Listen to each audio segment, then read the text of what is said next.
Hello साथीहरू नमस्ते। तपाईहरु सन्चै हुनुहुन्छ? आज चाहिँ मैले मेरो पुन्टेको यो खेल्ने कुराहरुलाई चाहिँ मैले कसरी मिलाएर राखे भनेर सानो भिडियो बनाएर आएकी छु। तपाईहरुलाई मन पर्ने छ होला।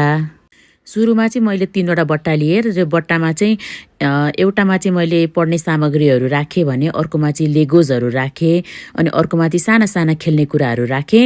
यो राख्दै गर्दा चाहिँ मलाई एकदम रमाइलो लाग्यो।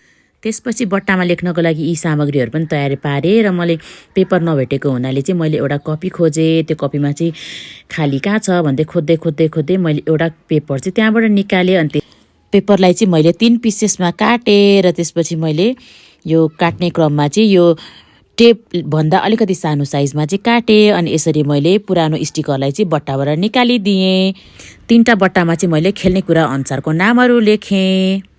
तपाईहरुले पनि आफ्नो बालबालिकाको खेल्ने कुराहरू यसरी मिलाएर राख्न सक्नुहुनेछ। बिरको चाहिँ एउटा बट्टाको मात्र भेटियो, अर्कोको भेटिएन, तर पनि राम्रै देखियो। तपाईहरुलाई कस्तो लाग्यो यो भिडियो कृपया कमेन्ट गर्नुहोला। धन्यवाद। बाइ।